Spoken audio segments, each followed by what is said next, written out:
information and to do so in a way, I suppose, that would protect his or her identity from the public, or how this would be handled?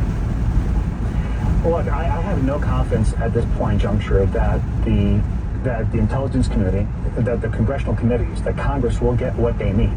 So in this case, the disclosure was made over 8 months ago. For over 8 months now, my client has requested for the ability to go to Congress and tell them what's going on, to get the disclosure to them, to get the complaint to them, so that way they can see with their own eyes what happened. When I was retained and I began interfacing with the ICIG's office, there has been dialogue, but on the part of the DNI, zero action. So they've been slow rolling this for months now. And by way of comparison, but you're saying grave whistleblower matter that I yeah. Go ahead. I just want to say, you're talking about something of grave concern to national security, as you just said, that you're saying that they have been sitting on for over 8 months. And if it really is that, if it really is that grave damage to national security, then what does it mean that they've refused to put it out there and have someone do something about it? Well, the question should be asked of Tulsi Gabbard as to why it is that she's blocking a disclosure about her own actions or inactions vis-a-vis that underlying intelligence.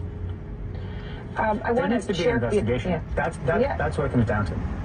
Gabbard's spokesperson has obviously dismissed the complaint's allegations, as I just indicated a moment ago, and they gave us a lengthy statement, but in part it says this: this is a classic case of a politically motivated individual weaponizing their position in the intelligence community, submitting a baseless complaint and then burying it in highly classified information to create false intrigue, a manufactured narrative, and conditions which make it substantially more difficult to produce security guidance for transmittal to Congress. So a lot of allegations there, but the fundamental part of it, they're saying it's baseless and it got buried in highly classified information, basically to make a big song and dance about nothing. What do you say to them? I say to that, that's your classic deflect and make counter accusations, because they're not actually coming forward with the underlying, they're not addressing the underlying concern here. And by the way, for the past 8 months, all that my client wanted to have done is have this disclosure go to the congressional intelligence committees. You know, what's happening here is the DNI is trying to muddy the waters. They're trying to make this seem to be political in nature. They're trying to make it something that it isn't, because that's all that they have. They're just trying to make counter accusations, and it is what it is. But all that we've wanted to do is to get this to Congress. Tulsi Gabbard has yet to follow the law to make that happen.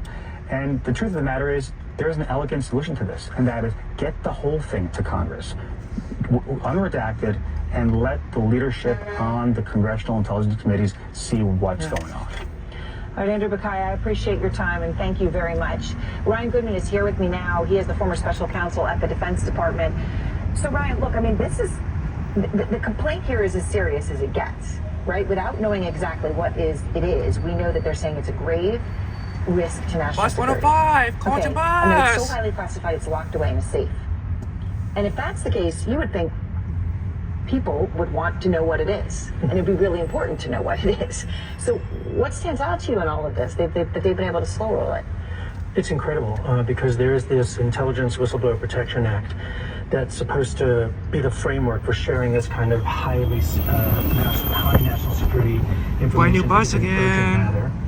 And I think one thing that's important is when the whistleblower's lawyer, Andrew Buckeye, says that they haven't gotten guidance. That's important because the statute says they need to get that guidance from the director of the national intelligence in order to share it with Congress. And if they don't get the guidance, they can't share it.